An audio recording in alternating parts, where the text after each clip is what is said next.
স্থির বিদ্যুৎ, কাজ ক্ষমতা শক্তি, বল, জলবিদ্যুৎ 4টি অধ্যায়ে এক ক্লাসে সব খতম প্লেলিস্টে অ্যাড হয়েছে। যারা 4টা অধ্যায়ই করেছো তারা কমেন্টে জানিও কেমন লাগছে এই ক্লাসগুলো।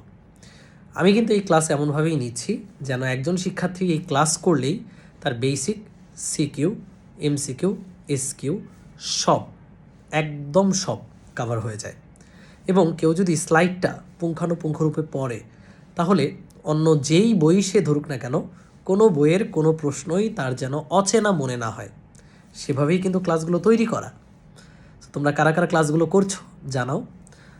কেন জানাবা? প্রথমত আমি রেসপন্সটা দেখতে চাই যে তোমরা এই পেজে কত স্টুডেন্ট ক্লাসগুলো করো, এবং দ্বিতীয়ত এরপরে কোন অধ্যায়টা আসবে, কোন অধ্যায়টা দিলে তোমাদের উপকার হয় সেটাও কমেন্টে জানাও। কারণ তোমাদের রেসপন্সের ভিত্তিতেই পরবর্তী অধ্যায়টা আমি তৈরি করব ইনশাল্লাহ। এই নতুন যে অধ্যায়গুলো আসবে সেগুলোর কন্টেন্টও হবে টপ নচ। তোমরা শুধু ফিজিক্স শিখবা না, ফিল করবা।